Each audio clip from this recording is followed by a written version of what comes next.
Hello, and welcome to the second free lesson designed to help you discover what Unveiling Glory's journey is all about. If you recall the last time, we talked about 4 blind men who described an elephant differently. In the same way, we are trying to give you a big overview of how this journey can be described. The first lesson described the journey in terms of cat and dog theology, or a God-centered versus people-centered theology or attitudes. Cats, we saw, were more centered on people, and most of the time centered on themselves. Dogs were more focused on God. They were more concerned about making God famous than they were about Him making them famous. In the second lesson, we want you to see this journey is not about a people-centered versus God-centered theology, but discovering a treasure that brings you ultimate, endless, and authentic joy. A treasure so great, so wonderful, it puts you in awe, and all you want to do is sell everything you have to buy that treasure. To better give you an understanding of what this hidden treasure is, this joy, I want to take you on a little tour. But before we begin the tour, let me tell you a little bit about where we are. This studio was built on the property that I own. My kids actually run the mixer and cameras along with some of their homeschool friends, whatever volunteers we can find. My mother lives with me. Because my dad died in 1996, 2 years later, we realized it wasn't healthy for my mom to live, so we invited her to live with us. As a result, she sold her house in Pittsburgh, we sold our house in Arizona, and together we bought this house here in the Richmond, Virginia area.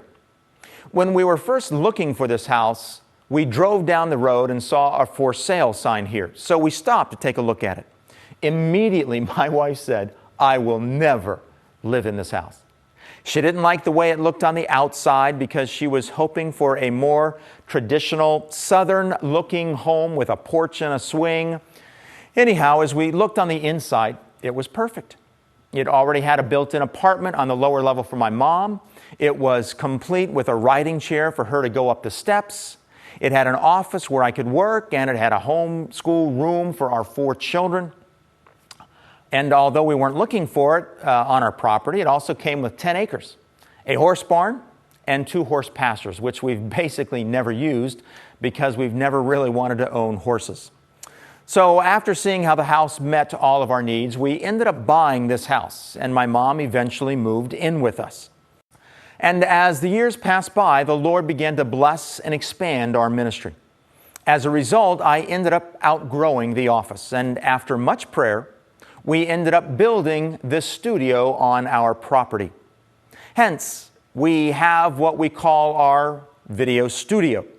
It not only has this studio, but an office, storage area, and even an apartment for our Unveiling Glory staff who come in from overseas. That's where this is being recorded.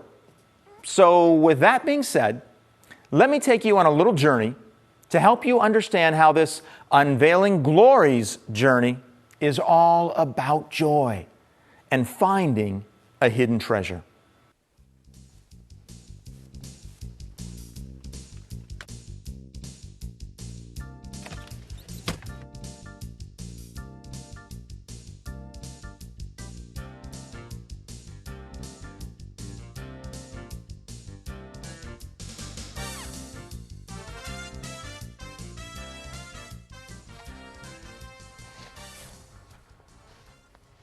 We're talking about everlasting joy, a joy that'll never fade, that'll never run out. But I want to give you some examples of joy that was very short-lived.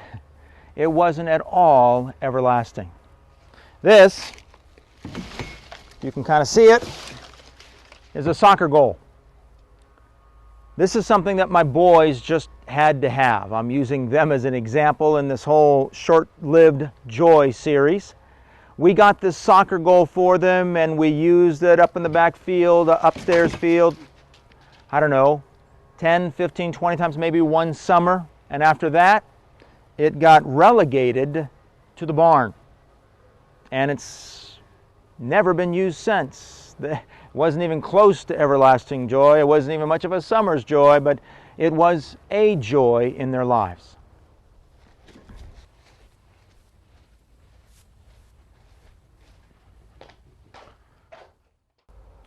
This is Luke's workbench. Luke wanted to lift weights, and so, Dad, can we get a weight set?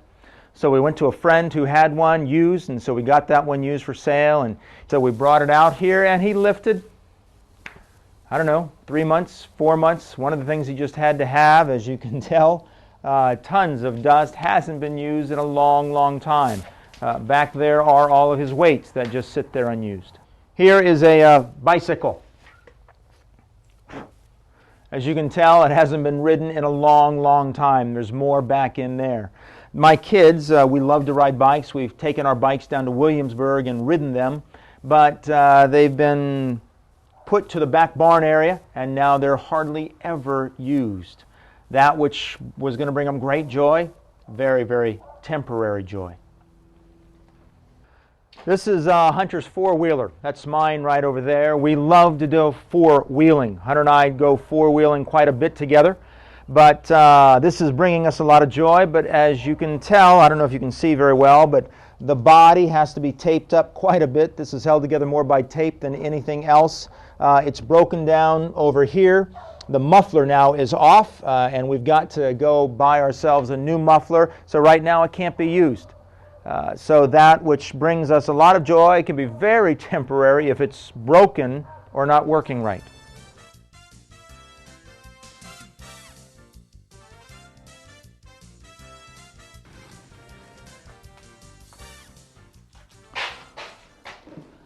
These are Hunter's rollerblades. Hunter's behind that camera over there.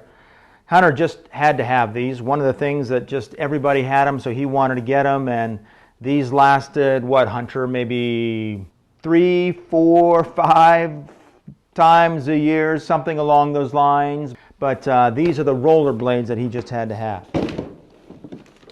And then his best friend got this. He and his best friend were being homeschooled together, and when his best friend got it, he had to have one. This lasted no more than 3 days. It was a very temporary, just had to have it type gun. They played with it 3 or 4 days, and after that they were on to their next toy. It wasn't everlasting at all. Scooters. 2 of them. My sons just had to have them. Dad, we got to have them, got to get them. So we ended up getting them. I don't know if it was their birthday or Christmas, whatever, but scooters. As you can see, rust has set in. This is supposed to be able to adjust up and down, but because of the rust, it doesn't. They haven't used the scooters in, I don't know, months, if not, my oldest son, years. Definitely outgrew them. Back here, hockey sticks. Another must-have. We went out and got these for the boys, enjoyed doing it, but they've used them, I don't know, 5, 6, 7 times out on the streets or in other areas, maybe with friends a few times, but besides that, they've been relegated to the back box, never used. And then there was lacrosse. Had to have them. My son Luke was watching lacrosse. His best friend in Arizona was doing lacrosse, so he had to get them. So we got the lacrosse sticks. As we got the lacrosse sticks, we threw it back and forth, 10, 15, 20 times maybe. But over time, the interest got lost. It too got relegated to the back box, and the dog ate the other lacrosse stick. So we only have one and hardly ever, is never used now. Back there is the croquet set. We've had that for years. Probably my fault. We have never, ever used the croquet set. I thought it would be so much fun getting out when I was a child. I used to do it, but they never seemed to ever, I never set it up for them, or they never seemed to want to have it set up somehow, but we've never used the croquet set. Nothing even close to being joy, much less everlasting joy. I've given my kids lots of things. At the time, they were treasures to them. Treasures that, in reality, were very short-lived. They brought them a joy, but a very temporary joy, not an everlasting joy at all. Nothing that satisfied them long term. But what if I were able to give my kids a treasure that would not only bring them joy, but bring them joy forever? That would be everlasting. A treasure that would not fade out on them, that they wouldn't grow out of, that they wouldn't break or rust, that brought them a joy that would never run dry. No matter where they were, what age they were, whether they were having good times or bad times, they could always go to this treasure and find joy and peace and contentment. If I did not give them this treasure, would I be a loving father? Well, no, I would not. If I love my kids, I will point them to this treasure that will fill their soul forever. No matter what age they are, no matter what circumstances they find themselves in, no matter what part of the world they are in. This is what Christianity is all about. This is what God's kingdom is all about. Matthew 13:44 says these words, "The kingdom of heaven is like a treasure hidden in a field. When a man found it, he hid it again, and then in his joy went and sold all he had and bought that field." Did you notice those key words? In his joy. Do you know what's supposed to characterize Christianity around the world today? Joy. A joy that is overflowing, a joy that never runs out, a joy that is not bound by time, a joy that is not bound by circumstances, a joy that won't rust, a joy that won't break, a joy that won't wear out, won't be short-lived, a joy that costs you everything, but at the same time is absolutely free, a joy that will last forever. This is what finding the treasure is all about. This is what Christianity is all about. And what is the treasure? The treasure is God Himself. God wants us to be satisfied in Him and Him alone. This is why the Scriptures command us to delight in God. Did you know that you are commanded to delight in God? God commands you to pursue your joy. He does. Look at Psalm 37, verse 4.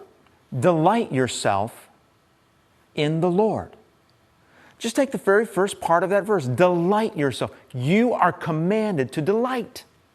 God says it, yes. It says the same thing in Philippians 4:4. Rejoice in the Lord always. Again, I will say, rejoice.